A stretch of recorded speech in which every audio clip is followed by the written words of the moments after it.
काही दिवसांपासून इलेक्शन कमिशनवर जोरदार टीका झालेली आहे. काही ठिकाणी पुराव्यांसहित प्रदर्शन झालेलं आहे. जसं की आदित्य ठाकरेंनी काही डिजिटलवर दाखवलं कशा प्रकारचे वोटिंग झालेले आहेत. राज ठाकरेंनी रद्दी दाखवली ज्याच्यामध्ये दुबार मतदानाचं होतं. ही नेमकी चूक कोणाची आहे? महाराष्ट्रामध्ये ज्या पद्धतीनं मतदान झालेलं आहे, एका घरामध्ये 48 लोक आहेत, 72 लोक आहेत, तर ही नेमकी चूक कोणाची आहे?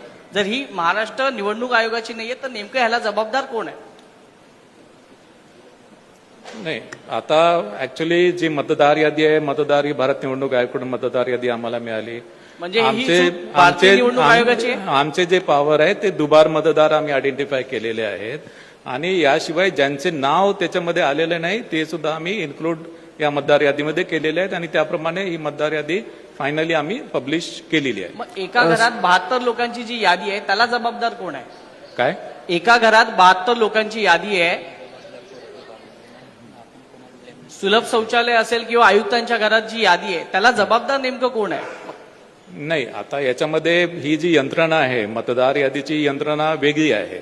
ही ऍक्च्युली याच्यावर तुमचा वचक नाहीये का या यंत्रणा? आम्ही फक्त ती यादी अडॉप्ट करतो. आम्ही फक्त ती जी यादी ती अडॉप्ट करतो. एक पर्टिक्युलर डेट ठरवतो आणि त्या डेटला ती यादी आम्ही अडॉप्ट करतो. त्याची शहानिशा कोण करतं? सर, शहानिशाचे जे प्रकार आहेत ते सांगितलं मी. दुबार मतदार असतील तिथे आम्ही बघतो, चुकीच्या प्रभागामध्ये गेला ती आम्ही बघतो, नाव इन्क्लूड झालं नाही, विधानसभा मतदार यादीमध्ये नाव आहे पण याच्यामध्ये नाही आहे ते इन्क्लूड करतो, काही क्लरिकल मिस्टेक्स असेल, एरर असेल ते इन्क्लूड करतो. ज्या ठिकाणी जागा नाहीये त्या ठिकाणी मतदान झालं का?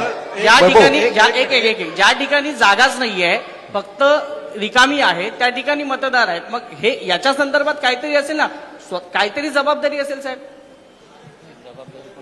जबाबदारी जी आहे त्याच्यामध्ये प्रत्येक प्राधिकरणाची जबाबदारी जी निश्चित केलेली आहे. राज्य निवडणूक आयोगाची जी रिस्पॉन्सिबिलिटी ती राज्य निवडणूक आयोगाची आहे. भारत निवडणूक आयोगाचे जे अधिकार आहेत ते भारत निवडणूक आयोगाचे. सर, एक दुबार नावाच्या